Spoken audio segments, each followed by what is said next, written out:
Welcome,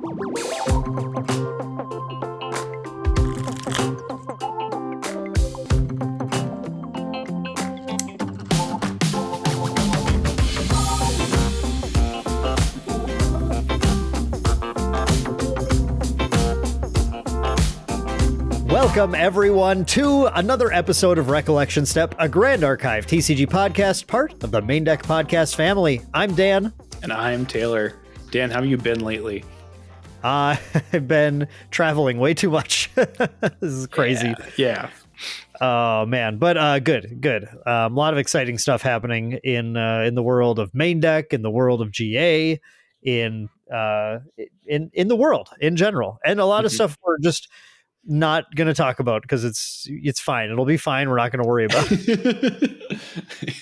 Yeah, we'll see. We'll see about that. But in the world of GA and Maindeck, it's been good. How about you, Taylor? Good. I've been fantastic. I've been traveling a lot recently as well, obviously, because it's mostly been with you and some of the other Maindeck crew for Grand Archive tournaments, which has been a lot of fun. We just got back from the Michigan Regional out in Lansing that Two Champion Gaming hosted, and that was a blast. That was a really good time. Played 7 rounds of awesome Grand Archive there, and then we followed it up actually with some Commander with the True Champion team. That was a ton of fun. I don't feel like I played very much.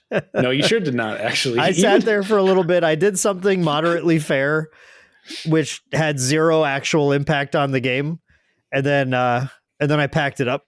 Yeah. You not only had like the wrong deck for the table, but you also just like went up and went over to some of the other like main deck guys had bought a Beyblade starter kit or something. Hell yeah. And so you just walked over there anyway in the middle of the game. So even if you had brought the right deck to the table, you just weren't, you mentally, you were not all there. No, I was letting it rip mentally. Yes, you were. It was pretty fun. That was my first time playing with Beyblades, and it kind of ruled.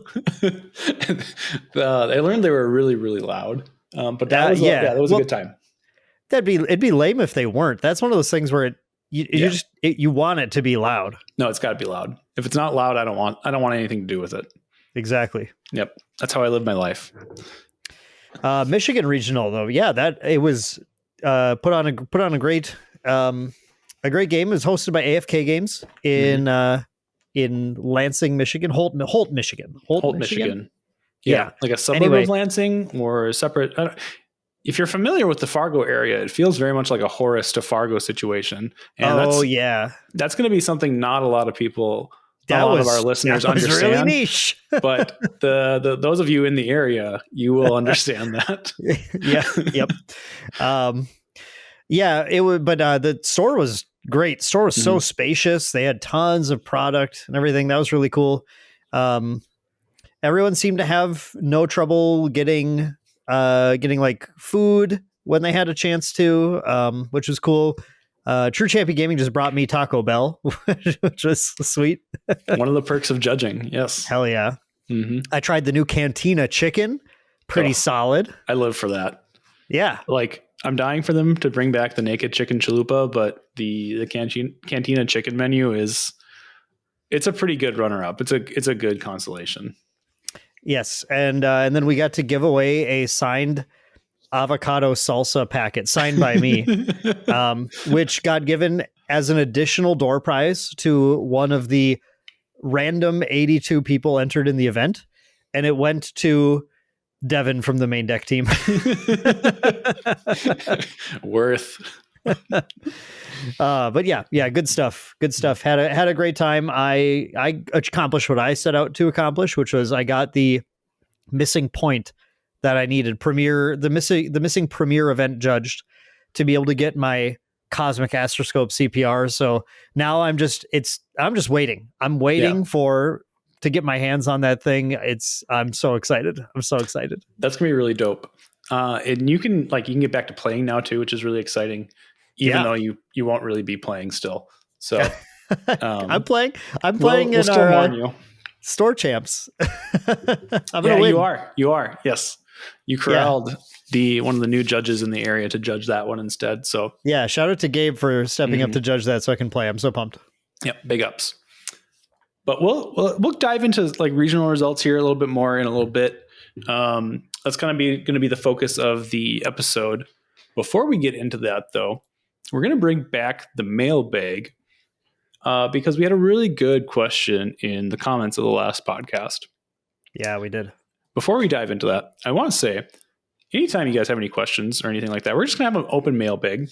Leave some questions in the comments whenever you've got Grand Archive questions about like metagames, how to build decks, what our favorite champions are, what cards we would design if we were designers, whatever you want. If we see cool questions that we find interesting, we'll pull them into episodes as they come up and answer them there.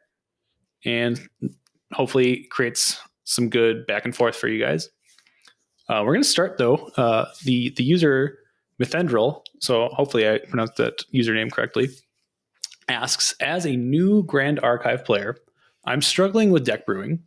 Could you discuss your methods or priorities for picking cards? Do you use a flowchart? When building around a champion, how do you choose the basic element? Thanks. And so there's a lot going on there, obviously. When you start building a deck in Grand Archive, it's pretty difficult because it's just so open-ended. You have your choice of one of three basic elements, or even like no basic element for your starting spirit. And then you have a champion that is going to be one of 7 classes. If you want to go into that champion, you don't even have to have like a champion past your spirit, right? You can stay level 0 the whole time if you want to build your deck around that. Generally, that's not a good idea. But then once you choose a champion, you have to decide, am I going to level 1 and staying there? Am I going to go to level 2 or stay there? Am I going to go to level 3 and try and finish the game out with advanced elements? The options are just like kind of endless.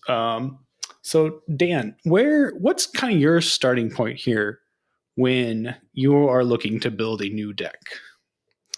I mean, I think you're kind of remiss by not starting with the core thing you need to know about your deck, which is how are you going to win the game? I think you need to always begin with that, because a deck is simply, I mean, you could build a deck that has no way of winning the game if you don't, right? And that's like not it's a very common problem, I think, actually in the game for newer players, because there's so many like fun cards and mechanics, and just leveling up your champion is really like a good time, but just leveling your champion also does not necessarily progress the game towards an end state. Right. And I think like this is absolutely not always the case, but you can really define a lot of decks and a lot of sort of power levels of various archetypes by really just kind of looking at what their win condition is like. So I'm sure we'll talk about a number of them, but I'll just mention a classic. The Merlin deck really became effective and powerful very quickly because people realized Merlin gains levels add to Fireball's damage. There you go. That's what's there. That's all you need. Now you can Fireball and win the game because every Fireball does 9 damage.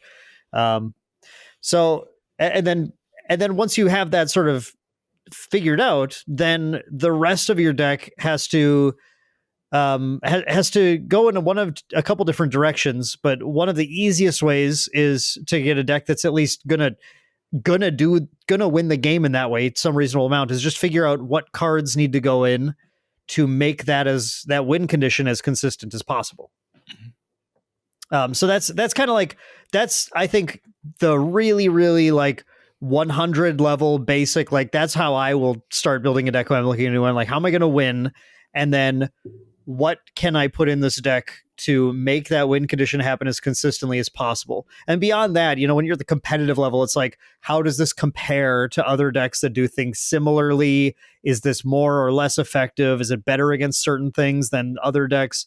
And you may often come up in a competitive standpoint of like, well, this is like this other deck, but it's just not as fast, or it requires too many pieces compared to this one, or whatever. And that's fine. That happens. But if you're at like a casual level, you're trying to figure out how to get an effective deck. You don't have to worry about that kind of stuff, right? It's just like find your win condition and make it work. What do you think, Taylor? Yeah, no, I think that is an excellent summary. Oftentimes too, like it really kind of depends on what your goal is as well as a deck builder. Like what like is kind of like sparking the idea for a new deck in the first place. A lot of the times, like for me, when I'm building a deck and I find a card that like is a key linchpin for the deck, it makes it really easy to build around that and just kind of maximize that card. And I mean, we have a really excellent example of this in the current metagame right now in Burst Asunder and that deck. So Burst Asunder obviously just as a spell, an action spell that scales damage with the number of fractals you have in play. It really incentivizes you to just shove a bunch of fractals in your deck. And so now all of a sudden you can start thinking about how to maximize that. And getting to the point where that damage is going to be maximized, and also what other cards you can use to support that. And Refracting Missile, another obvious example. We had a bunch of new support for this in the Dao-Chan Recollection deck. So this is almost to the point where it's like kind of starting to build itself because we have like almost too many pieces. But if we go back to like another like really clear build around card in Erupting Rhapsody, rest in peace. That card is another like damage card that scales off of something just like Fireball, just like Burst Asunder, except this time it's scaling off of the fire cards in your graveyard. And so now you're going to try and figure out exactly how to maximize that damage by maximizing the number of fire cards in your graveyard. And there's a ton of different ways you can do that. You can lean in and go kind of like really turbo and just try and dump everything you can into your graveyard while still trying to like maintain influence. So using cards like Creative Shock, using cards like Increasing Danger, cards like Clumsy Apprentice and Cremation Ritual. These are all cards that are just going to like churn through your deck and not really do a whole lot except for let you put cards in your graveyard while keeping your influence high. You can also play more of like a control-y game plan, which is where we saw some of these decks go, especially like going into the MRC meta game before it was banned, where you play cards like Innervate Agility, you play cards like Focused Flames to help control the board a little bit and just stop your opponent from killing you. And then you get a couple extra turns to just kind of put cards in the graveyard more naturally. And then you combo off with Erupting Rhapsody. So there's like a couple different directions you can take it that way as well. Yeah, I'd be a little confused there because I think you meant Innervate Fury, the fire one, right? Did I say Agility? Yeah. I'm like, wait a second. Is he talking about how to counter? Because no, that doesn't even really. Actually, I saw Imperial Seal early, and this was my. No, I'm kidding. I didn't see it early. But the true spice. Yes. No, can you imagine a world where we get to do Imperial Seal, Erupting Rhapsody? That would be so bad. Actually, it just wouldn't work. I know, but it would be very neat. Imperial Seal, bad. Burst Asunder. That's something we can be doing. But anyway, so that's kind of an example of like a way where like one card can really lead you down a direction of how to build your deck. Other things that like when I'm looking at are kind of just, do I want to like be the deck that's presenting problems to my opponent, or do I want to like try and answer what my opponent's doing, right? Like if I am the problem deck, I want to throw out a bunch of threats and I want to be more aggressive. I want to make them stop what I'm doing. So I'm looking for cards that are more just more like in your opponent's face, trying to push damage, not necessarily worrying about what my opponent is doing as much. You obviously have to include some of those cards in each deck as well. But you just kind of like make your opponent deal with what you're doing, and if they don't, they lose. Allies and aggro decks are obviously like prime examples of this. Just like, especially aggro decks, all they're doing is throwing damage, and they're saying if your opponent doesn't have the answers, like just get wrecked. And there's a lot of different ways you can kind of configure your aggro decks for that. Control decks in the game. Oh, go ahead. Yeah, well, I just wanted to chime in that like that's the really, when we talk about an aggro deck, that's the definition of that deck. And when you're trying to build your deck too, you kind of want to think on that sort of that time scale of like how quickly am I trying to approach this game as well, because that really should influence the card choices. One of the kind of the hallmarks that we see from what we think of as and there are different definitions for this for sure, but what we think of as like the true aggro decks are decks that are basically just trying to exchange their cards for damage at the most efficient rate possible. And they often are running cards like Rococo that want you to go down on influence, because then this way you're kind of like, again, you're exchanging going down on cards just to get more and more damage as quickly as possible. And that is, as we'll talk about in a little bit, is a very effective strategy in this game. It certainly works well. And it tends to be easier to build a deck that is focused on trying to turn cards into damage than where I think you were going to go with this, which I'll turn it back to you again to talk about this, but decks that are trying to respond and play reactively and control the game a little bit more, because those are not only more difficult decks to play just in general, just piloting around what your opponent's. It's pretty easy to go, okay, this sequence of cards does 8 damage, this one does 7, I'll do that one, right? It's like, that's easy enough. But figuring out if like a control deck comes down to sometimes, should I play this turn or will I lose the game if I do that? And like that kind of decision is really tough just to get into as from like a skill standpoint, like building up your capability, your game sense for understanding that kind of thing in this game, because Grand Archive's so open-ended in play. But also the deck building aspect is like, how do you prepare your deck to be able to keep up with all of the various possible threats in the metagame? Mm-hmm. Yeah. And like, a control deck is a deck of answers and like just a couple higher end, top end win cons. Like Dan said, it's really tough to figure out what answers you actually want to play. And this is kind of where knowing like what your local metagame looks like and what your friends are playing really comes into play. If you're like your local group has a bunch of Tristan decks, a bunch of Jin decks, probably maybe some warrior decks or some guardian decks that are throwing a lot of attacks around, obviously, like then you want to start playing things like Song of Frost. You want to start playing things like a Resolute Stand that are stopping attack damage. If your local group is playing a bunch of stuff, like a bunch of Burst Asunder, maybe some Merlins, you want more kind of cards that are defending against spell damage or non-combat damage, such as Coronation Ceremony, Safeguard Amulet. I can't stress like how much we say this like every episode, but the metagame, we talk about the meta, but the meta, I think too many people will just construe that as every TCG has a meta, and that's the meta, and that's how it is. It's whatever decks we say are in the meta, they're in the meta. And that's just the farthest thing from how it actually works. If you're a newer player, especially, and you're just going to your locals and you're like, man, I keep getting stomped by these decks or whatever, you shouldn't be building what we say is going to be or was played at Ascent Seattle or something to beat those specifically. Like it's not wrong to take a list at all and be like, okay, this is a good starting point, but whether it's for your local tournament or when we're prepping for a major tournament, like competitively speaking, when we're preparing for Michigan or when we're preparing for Ascent Seattle, we had in mind, these are the particular decks we think we're going to be playing against at this event. And at locals, you can do the same thing. I mean, I do it at locals all the time.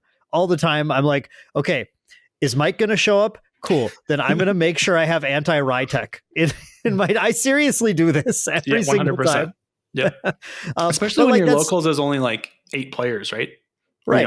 8 to 12 players. Like that's the perfect size to start like teching against a specific subgroup, because you just don't have to, it's not like you're preparing for a field of 80. Right.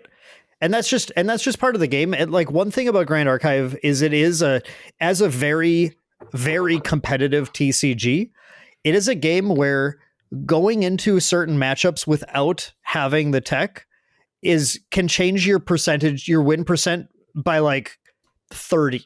Like it can be the difference between having like a 60-40 game in your favor and a 30-70 game in your opponent's favor.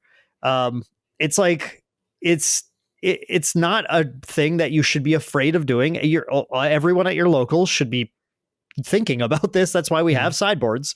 That's why we have the incredible material deck system that Grand Archive has, where you have this ability to go, okay, you know what? I actually don't need Nullifying Lantern for my locals. No one's playing the things that's good against, but I really need Tithe Proclamation, or so maybe everyone's playing something where you really want Tithe Proclamation. That's great. Put it in. Yeah. Just really like tailor your decks for what you're kind of expecting, and even your more aggressive decks, the decks that are not really as concerned with what the opponent is doing. You still want to like have some kind of interaction that plays well with your opponents for the most part, right? Most decks are going to want that, especially in a Burst Asunder world. If you have a lot of people in your local metagame playing Burst Asunder, like you just need to be packing Safeguard Amulet. You can't get away with not packing it. Otherwise, you're just going to lose on turn 3 half the time. And the same thing applies to other decks that are going to be problems in your metagame. Like, do you just have allies everywhere? Then obviously play some Terrafrings. Do you have Merlins everywhere? Tithe Proclamation actually does kind of start to look pretty good then. A lot of it just is what is going to be showing up at your locals and kind of figuring it out from there. After you figured out kind of what your deck's, basic plan is and overarching goals and the win cons, that's when you kind of start looking at these other interactive cards. And Taylor, I'm sorry to interrupt you here. I just wanted to throw this in as well, because we had another comment on one of our videos that I thought was super relevant to this. Just this general discussion about Burst Asunder and using that kind of as a great example for what we're talking about here. But we had a comment from, I didn't look at their name, and I guess now I have to read it. Angrily Wet Butt Belch.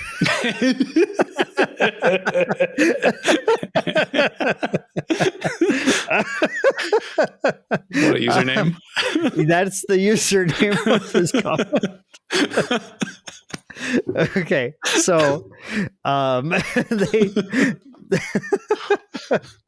sorry. That's pretty good. So insanely fantastic.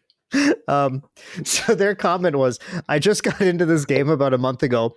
I can only play maybe once or twice a week, but I was enjoying myself until this Dao-Chan deck. I don't think I've ever had a more miserable experience playing a game, and I played MTG and Hearthstone. I think that's kind of funny too. I'm sure it comes from experience, but getting blown out by turn 3 every time is not fun. So another thing that we do when we build decks, both when we build decks, like the core of decks, and as we were talking about here, as we are just like tweaking decks for certain matchups and stuff, is we definitely do think about what we're expecting to play and what we need to do to beat it. One thing that is, unfortunate is that Grand Archive is not a cheap TCG. Because for good reason, Weebs is continuing to try and make sure like they don't overprint things to make sure that sets are valuable to buy. LGSs are getting product to sell because people want to buy it and want to obtain it. But that also means that cards, it's that balance of that. Well, cards get kind of expensive. They get pricey, especially when you're first getting into the game too. It's like, it's hard to swap decks on the fly. It's hard to go, well, let me just play this entirely different deck, because that could be another $600 or something to get the rest of the stuff you need for that. Imagine trying to move from like Watermill in the last format to Tristan Shadow Strike, right? Yeah, that's it. Two of the more expensive decks in the game, and you went from one to the other, and there's very few overlapping pieces. Big sad. You don't need to do that all the time. Right. That's like when you're like us and you're buying a lot of a ridiculous amount of product and just like you're building a full collection. That's where we have that advantage, where we can do that. But there are, so even if you're not able to like go, okay, Burst Asunder is being played, let me play a fire or a wind like ally deck or something that can beat it. If you can't do that, there are still things you can do to just like shore that matchup up. I think like one thing that everybody should be considering if you're going into this meta and you're trying to build a new deck, and maybe your deck is still just like it's a fun idea. It's what we'd consider like a lower tier, a locals level deck or something. You can absolutely do things to shore up that game though, like put into your material deck. Just make sure your material deck has not just Safeguard Amulet, like Taylor said, but put a Quicksilver Grail in there as your Divine Relic too. Unless you absolutely need, if you're doing cool robots and you need Mercurial Heart, then I fully support playing Mercurial Heart in there. But if you just have, if you're like, okay, I grab Crusader's Ring or whatever. If you put out a safeguard under a Quicksilver Grail, you're not going to get blown out at turn 3. There's no shot Burst Asunder can blow you out on turn 3. Mm-hmm. They have to work a lot harder to get the kill off. And then that helps you have time to actually try and execute your plan. And maybe they'll still get you, but you're going to have more fun, right? Like but I'm just, this is like a PSA is like, you have the power in this material deck and in the main deck, but the material deck especially, to tweak your game to challenge even these meta decks a little bit more, as long as you just kind of prepare a little bit. Yes. Yeah. Incredibly well said. And then kind of just like, I want to touch real quick on this last part of the question too, about when building around a champion, like how do you choose the basic element? Because that great is actually like kind of difficult to do. Like a lot of this really comes down to kind of, again, choosing what you want your deck to do and kind of where the inspiration for the deck is coming from and all that. You're often going to see for champions that you want to take to level 3. Fire is kind of like one of the early ways to like look at that, because it has enough pieces to help you get to level 3 with like Creative Shock, discarding Floating Memory, and Cremation Ritual, blowing up Stalwart Shieldmates to help you get Floating Memory in the graveyard to make leveling easier. That's kind of one of the default ones to go there, but also like Wind and Water have a lot of tools there to help you buy time to get to level 3 as well, because you still need to like play some defense at that point, right? Your level 3 decks often can't just like shoot to level 3 because you end up with like 0 influence then and can't do anything with your cool advanced element cards because you don't have any cards to pay reserve. So just kind of like trying to balance that is kind of interesting. And then also just again deciding like how aggressive versus how reactive you want to be is going to really determine what element you want to use. And some champions obviously are more reactive than others. Like Dao Chan is incredibly reactive. Like her level 1 effect just says you can play cards from your memory on your opponent's turn now. And that's exactly if it's a reaction, right? So it says right there, be reacting. So you're probably playing like Wind or Water in Dao Chan decks. Obviously Fire aggro Dao Chan decks have succeeded quite well so far into the format.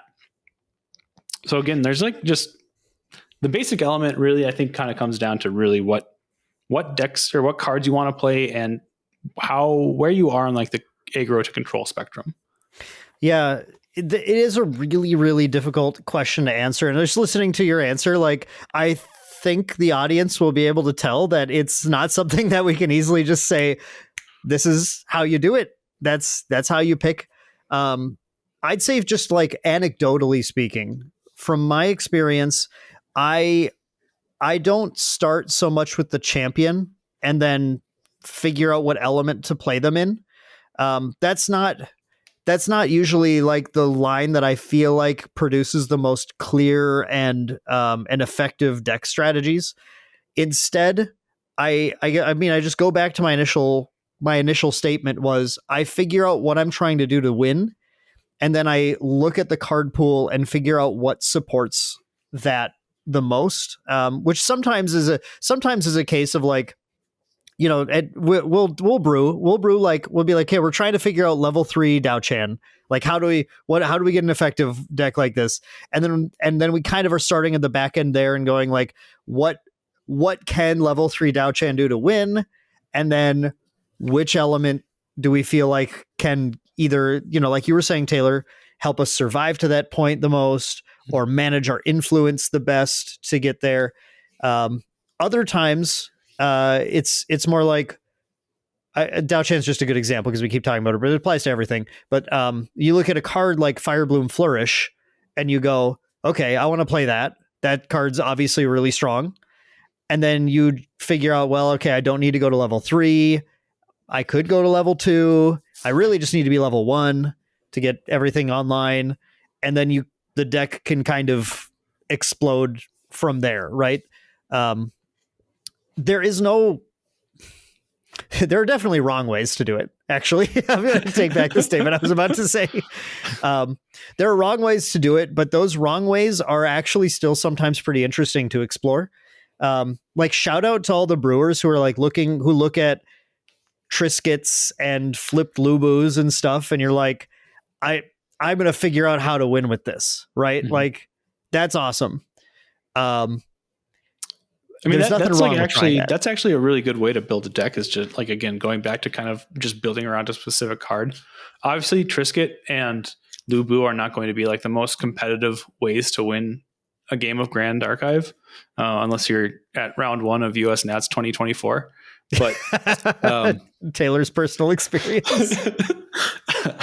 But like, these are decks, or these are cards that are going to help you kind of find a direction again, right? Like Trisket, it very clearly you have to build some Luxem pile with Xander. You can play Gojo now, actually, because they both go to Luxem. You also people have talked about that. Yep. You also probably want to play like Fractured Crown to get some extra power on your Trisket once you get her out. And so there's some other cards there that's going to drive you to play. So again, just it kind of goes back to like, again, having good build arounds. But yeah, they might not be the most competitively viable, but that's okay too. Like, it just for the exercise of like building the deck and figuring out how to make it work, you can totally do that. Yeah, and I think the best thing you can do is just sit down and just try and build decks. And if you're able to play test them, even just putting on a tabletop simulator or something, playing some rounds with people, trial and error. I mean, just experience, just keep doing it, keep trying things. One of the big things that will help you get faster at that is by playing with more of those decks, and especially, honestly, play with actual winning decks. Play with the decks that I'm posting on our like meta update videos. Sit there and try them on Tabletop Simulator or something for free, just to get that experience, because what you want to develop is really your game sense for your ability to analyze a card's efficacy in the game. And like, I'm not good at it. I continue to try and push strategies that are less powered than I'm looking for, but we're trying to brew for competitive play, right?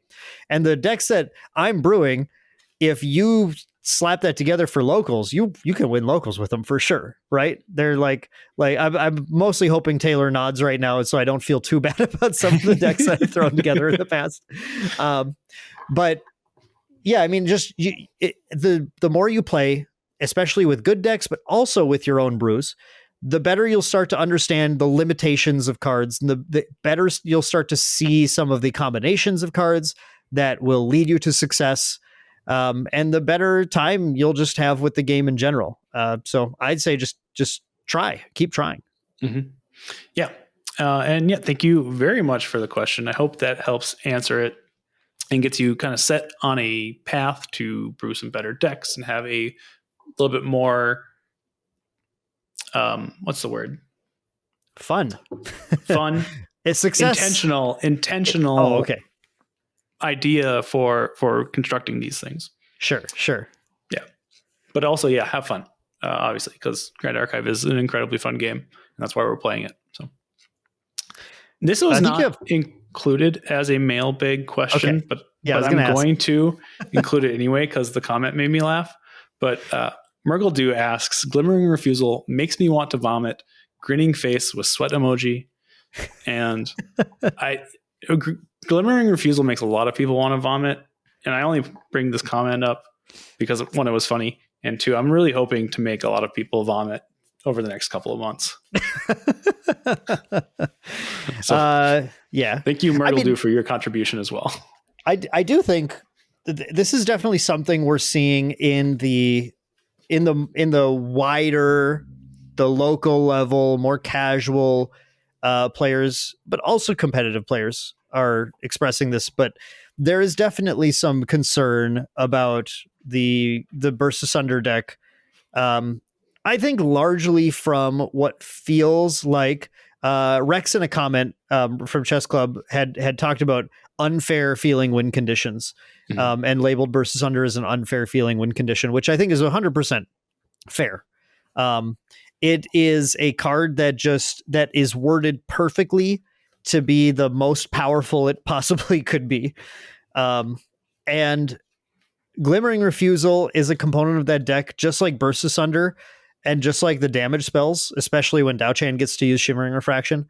It feels like it scales so intensely with fast starts that it very quickly feels totally unfair to play against.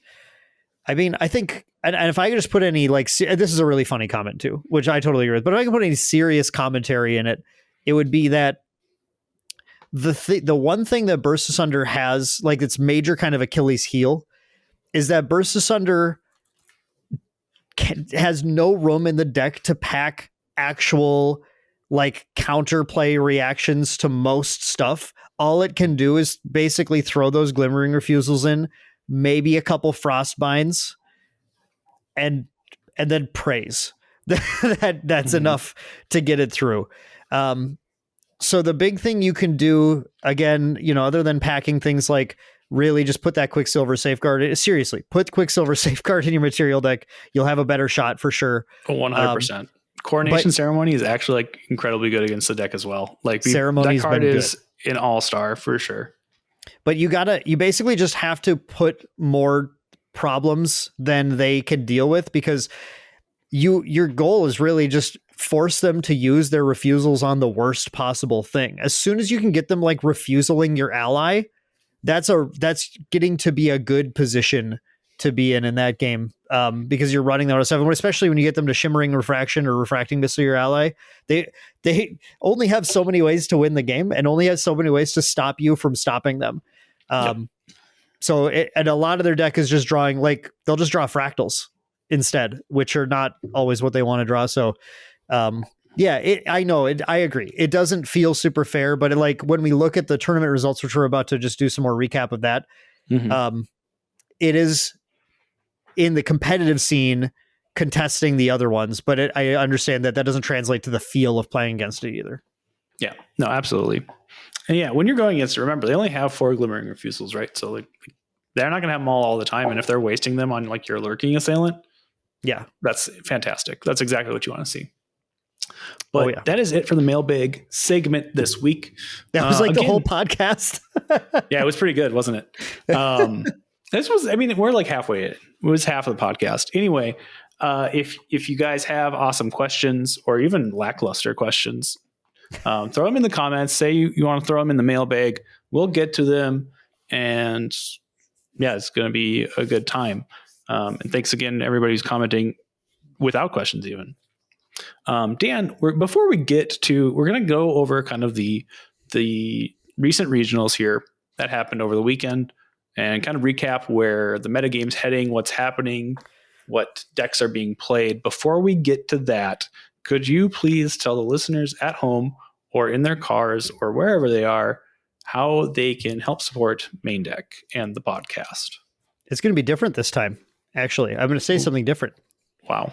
Yeah, the sort of the ad read is stale. I think we all can agree on that. I disagree. Actually, hold on. Let me divert us a little bit because I think you do a pretty good job of like mixing it up a little bit. It's not the same ad read. It's not like you just cut to an edited ad read, right? Like you do this live.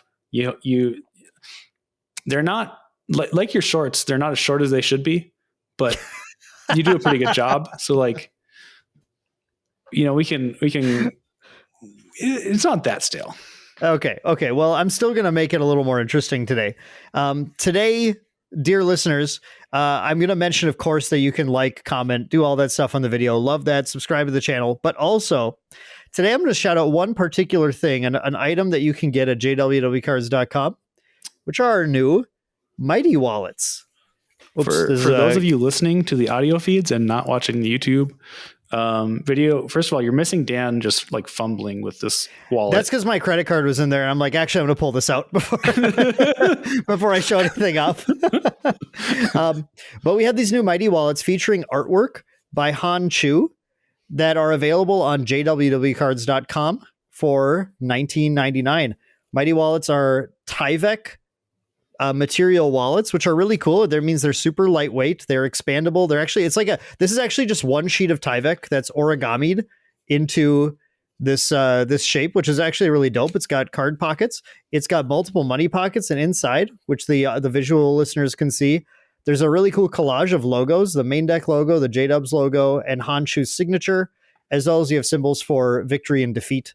And there's different artwork on the inside compared to the outside. And yes, this is a cremation ritual inside my wallet. And why do you have a card. Star Wars Unlimited card in a Grand Archive wallet as well?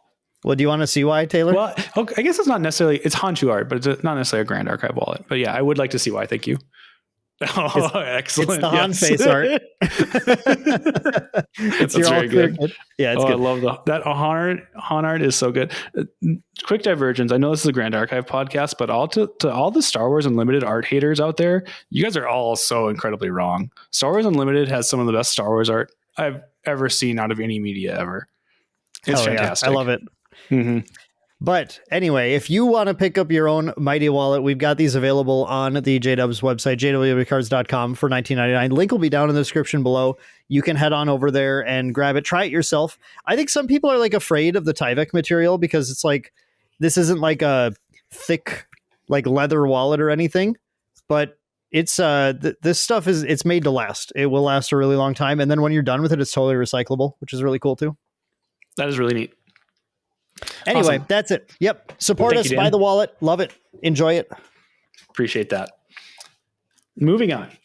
We had a few regionals over the weekend here. I'm not sure when Dan is going to get this podcast out. We just dropped the other one like 2 days ago as of time of recording here. So hopefully it's going to be a quick turnaround and like you guys are gonna be like, oh my God, 2 podcasts out in like a week. Insane. We're going to get back to our normal like 2-week cadence after this. Hopefully Dan's kind of like backlog lets him get to that. But anyway, some regionals happened here. By the time you're listening to the old podcast, that's like Seattle's way long past. So obviously from now, Seattle's also even way longer past. We've had some more regionals happen. We had the Michigan regional in Lansing that we talked about. There was a Yeti Online regional. There was also a regional in the Philippines, the Whimsy... What's the store called? The Whimsy Regional. Just the Whimsy Regionals in the Philippines. There we go. So a bunch of different regionals happened. And oh my God, there was a lot of aggro at all of them. You've been talking a lot recently how like the format was going to get more mid-range shortly. I do not think we're there yet. I very much overestimated that. There is a lot more. But there was a decent amount in Seattle too, but there was a lot more. But there was also just a ton of aggro. So starting off with the Michigan Regional. First, we got to shout out Maindeck Mitch. He took down the whole event at 6-0-1 on Burst Asunder, so that was really cool. There was there was a lot of us from Maindeck there, like 16 or something. Yeah, it was really sweet. 16 or 17, I think. Yeah. Yep. So that was sweet. I loved that. That was a lot of fun to see everybody. And Mitch won it, so big ups to Mitch. We love seeing that. But there was like so much fire aggro and Burst Asunder there. They were by far like the most represented decks at the event. Fire aggro topped 20%. Burst Asunder was almost 20%. So like 40% of the regional was aggro decks. Just quick aside as well. Burst Asunder is 100% an aggro deck. I know a lot of you probably feel that way. But sometimes it feels like it can play a control kind of role fairly well, especially into like aggro and ally decks, just because all of its kill spells are also good removal spells that like 2-for-1. And then it's playing Zhongjoust to like recover its hand and influence. So it can feel kind of control-y, but it's definitely like an aggro deck, even though it's got like a cool combo finish. So 40% of the field in Michigan was just aggro, which feels wild. Yeah. On top of that, we had Wind Allies and Tristan coming up after that, and actually like a decent amount of mill. There were quite a few mill decks, and I forget if one of them topped the event or not. I believe there's one Genbu, I think. Yeah, 7th place was a Genbu list superior. Yep. So that was pretty sweet to see as well. See mill start to make a comeback as people are dropping sensors from their material decks.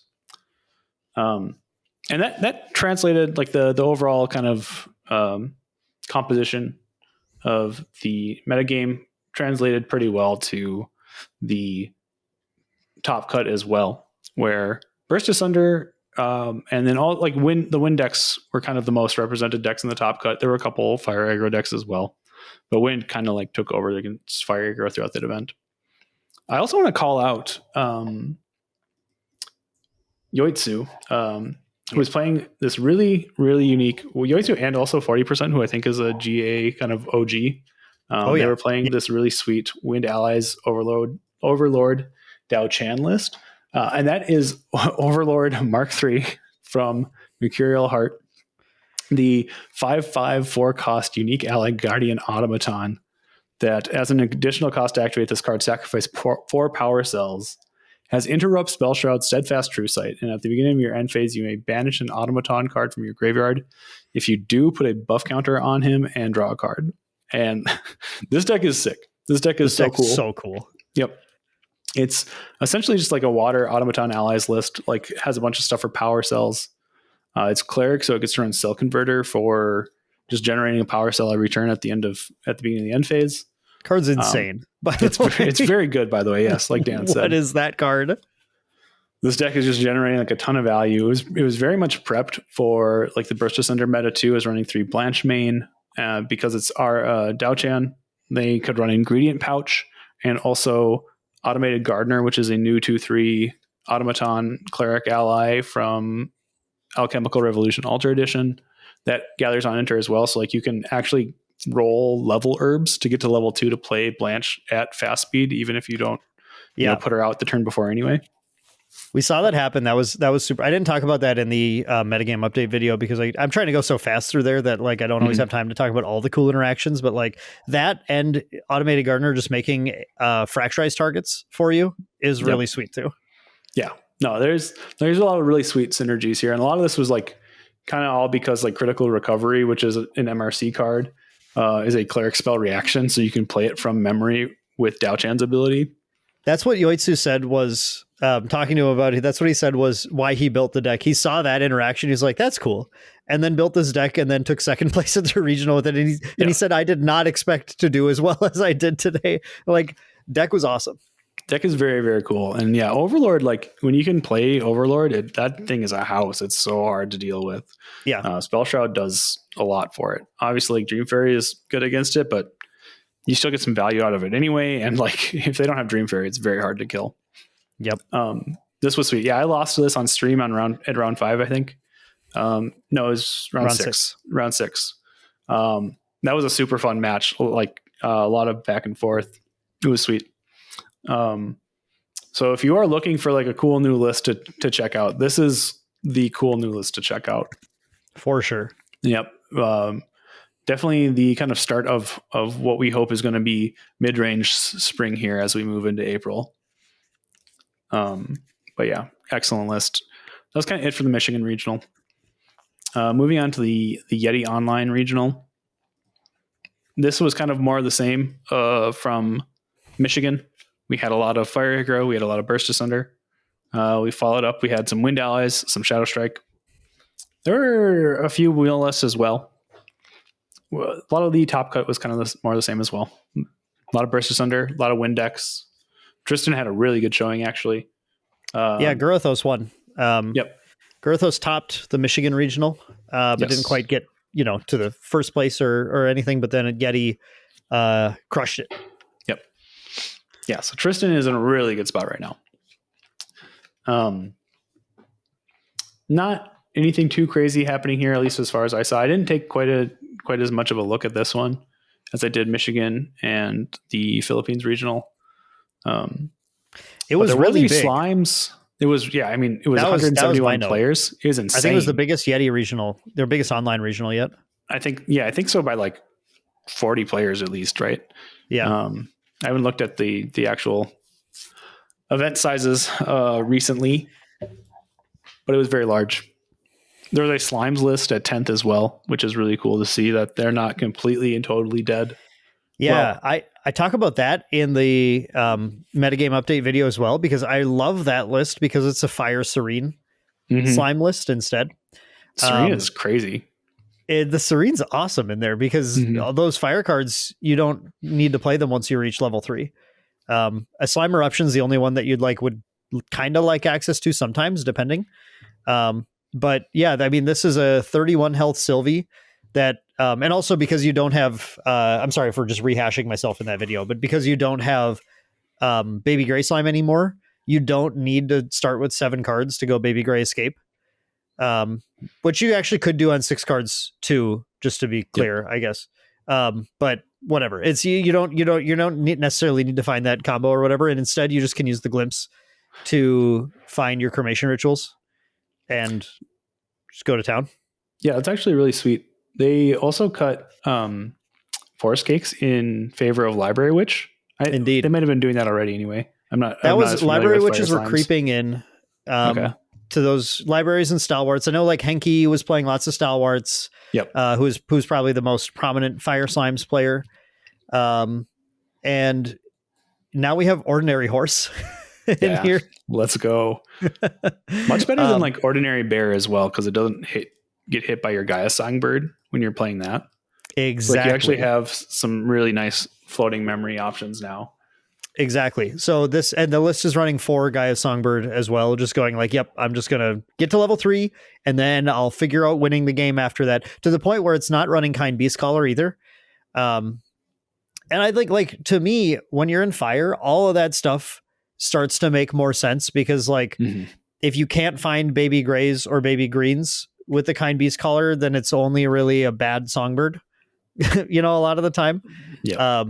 So yeah, the deck's just going to put down anything that can keep it influence neutral and then cremation ritual it to go influence up and the level, and just do that until you get to Slimes. Like, frankly, folks, Slimes is very playable still. I think it's super, super under. I think people have oversold. I mean, definitely worse without Baby Gray, but you can jam this in regionals and do, I think, pretty decently. Yeah, the main hit to it is consistency, right? Like you just you're the best starts you had were with Baby Gray, because it just let you do everything you wanted to do a lot more often. It's actually really hard to do that now. And the decks that are going to be packing like answers for it are going to have a much better time than they did previously, just because it's so much harder to get high rolled. Like with this deck, your Storm Slimes just are not hitting for as often.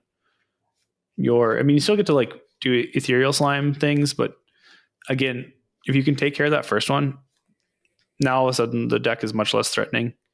It just also doesn't have like the defense it had anymore either without the intercept from Baby Gray.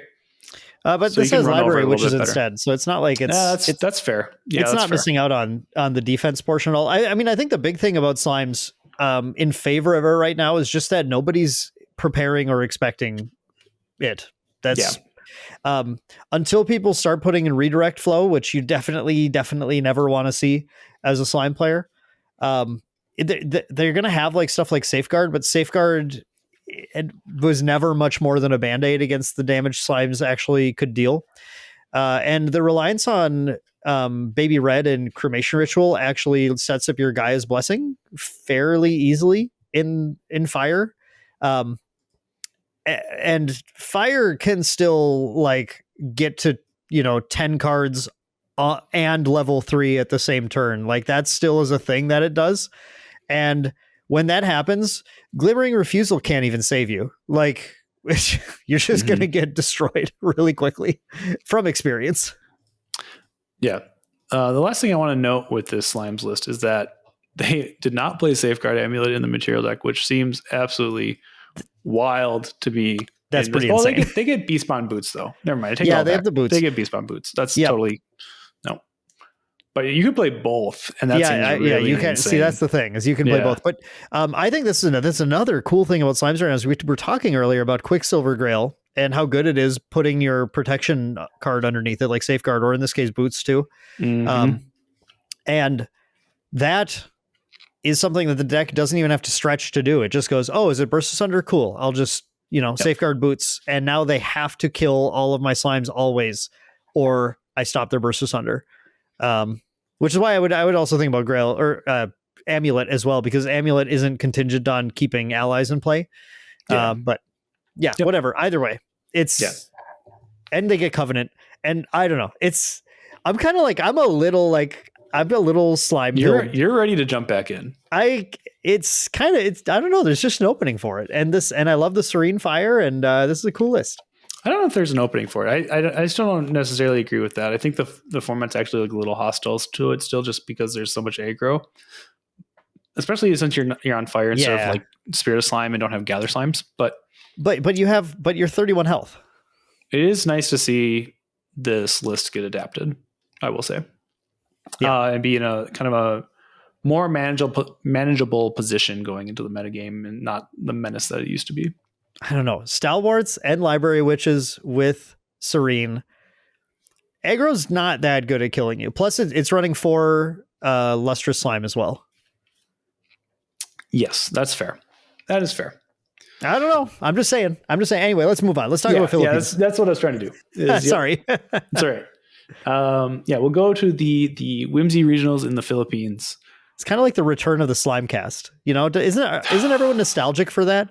Nobody's nostalgic for that. What the heck? Mitch is the only one. I guess you too. And we're done with that. Anyway, So the Philippines was really cool. The Philippines was also more of the same with a lot of aggro. They swapped like the wind allies and the Burst Asunder percentages around. So there's quite a bit more wind allies in this tournament than at the other two. But for the most part, the meta is very similar. They also have a couple of really cool Jin lists in the top. 2 of the top 3 were really cool Jin lists, where we had a Wind Exia Jin pop up that was doing cool Jin things and hitting with big attacks and big Blood Bond Blade Sworns. And then also like a Wind Allies Jin list that was also just had like the Exia top end, not top end, but like it had level 3 available, so it could go to level 3, be immortal, and do some cool Mend Flesh and Relentless Outburst shenanigans. But other than that, this list is very similar to like the Wind Lorraine lists that have been popping up that are leading on like Sunsea and Hawaji to deal a bunch of damage with unique warrior allies. So a ton of cool things going on there. And then still obviously a lot of fractals, a lot of shadow strikes and other wind decks, but quite a few mill decks. There were 3 mill decks in the top 16 as well. So very varied top 16. Actually, this is probably the most like diverse top 16 out of all 3 regionals. But we're still very much in like the aggro metagame from the beginning of the format. We haven't really reached the point where the mid-range decks are really starting to throw the Fire Xanders and the Fire Daochans, Gojas. There's been a couple really cool Fire Arasana lists that lean on like Slash and Burn. Mm-hmm. We have not seen those been displaced yet. So, yeah. I mean, really, it does continue to be an aggressive metagame. I think Burst Asunder is really the deck that's defining, as everyone knows, the metagame right now, because those aggro decks are what are keeping up with it, as we think it's an aggro deck as well. And then the rest of the meta is just trying to find ways to counteract all of that stuff. It's all kind of hinging on the efficacy, the how effective Burst Asunder is at any point in time in the metagame right now. And I don't think that doesn't appear to be poised to go away anytime soon, as people are still trying to like sort of refine their answers or refine their problems, either direction, in order to make sure that they can get the leg up on Burst Asunder. But we do have some events coming up, Taylor, where we're about to see some new, potentially exciting new decks or adaptations. Yes. So it is the beginning of Nationals season for Grand Archives. And this is really cool. We have 4 national tournaments slated over the next couple of months to determine the participants in the World Championships and also the gauntlet that feeds into that. This starts with the SEA Nationals this weekend, actually, as of time of recording, April 5th and April 6th. This is going to be pretty exciting. I'm expecting a lot of aggro and allies and mid-range still, but we'll see what happens. A lot of Burst Asunder, obviously. Although the Southeast Asia tournaments have kind of leaned away from Burst Asunder more than other regions. So we'll see how much burst there really is and how successful it is. But this is going to be, I would think, the biggest kind of weather vane of where the format is going post Seattle. These regionals have kind of like been a lot of just small reactions to it. It seems this might be our like the first big chance of like a bigger change, bigger shift in the metagame. Yeah. And then after that, we have Ascent Kuala Lumpur, and then European Nationals the same weekend, April 26th and 27th. So it's, that's a few more weeks away, but that'll give plenty of time for people to kind of react to things they see at SEA Nats as well. So that weekend at the end of April is going to be insane. There's going to be so much, really bonkers. This is so much going on. I think right after that, the weekend right after that is the Oceania Nationals, right? Yeah, I want to say that's like right. I want to say that's May 3rd. I think so. Let me look that up real fast. And then NA Nats. It's May 10th and 11th. So there's 2 weeks between the two. So 2 weeks between those, and then 2 weeks from May 10th and 11th to NA Nats as well. Yes. Yep. So just like bang, bang, bang, bang, bang of really large, really impactful tournaments. So our next few podcast episodes will obviously be touching on what's going on from those and the results and all the good stuff that's happening from that. Yeah, and I'd say if you want to keep up with the metagame, keep on listening, because Taylor and I love talking about it here. And then stay tuned for more of those meta update videos where I'll keep putting out the deck lists that are the adaptations that you need to know about, the spicy new things that have cropped up. I will put that sweet little idea of Serene Spirit of Fire Slimes in your ear. Keep making you think about, what, maybe I can sleeve up my beloved slimes again. Yep. Yes. I've been teasing this for quite a while as well. Or saying we're going to do it maybe is just the best way to put it. But I'm really excited to do like a Who's the Beatdown kind of like analysis of Grand Archive. Similar to the foundational article that Mike Flores wrote as a early Magic the Gathering content piece back in like the 90s. It's very relevant to just card games in general. And I think Grand Archive, we are at the point where like this is very relevant now. And actually big shout out to Chess Club and the Fire Down Chan list they brought to Seattle, because like this is exactly the example I was looking for this kind of content. So in the next episode or two, I really want to get to that and use that example to kind of just compare and contrast how you are going to be the controller of the aggro deck in any given matchup and what you need to do because of that. So we're gonna get to that here within an episode or two. Maybe. So we should have some time. As long as you don't give us more really good mailbag questions that we have to talk about for 30 minutes. Yes, that is very true. Yeah, if we don't get some good mailbag questions, then it's definitely on the docket. If we do, we'll see. But I think that's really all we got for you guys today. We're going to see you next time. It was a good episode, I thought. I hope you think that as well. And if you don't, feel free to let us know. Let's pat ourselves on the back for that. Another good episode. Number 30. We don't do that enough on this podcast. No, I don't think you understand.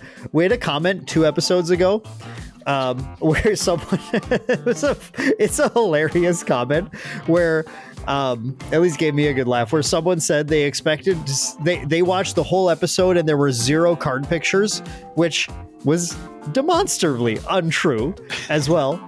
And they said, instead, all I got was a glazing session between you guys. Something like that. I'm paraphrasing, but like that was like, hell yeah. That's pretty much what this is. Like that's what it is when Dan and I hang out outside of the podcast. That's what it's going to be when Dan and I hang out on the podcast. Just 100% glazing. It's like Krispy Kreme up in here. Okay, let's be done. And with that, we will end the episode. Thanks everybody for listening. We will see you next time. Bye, everyone.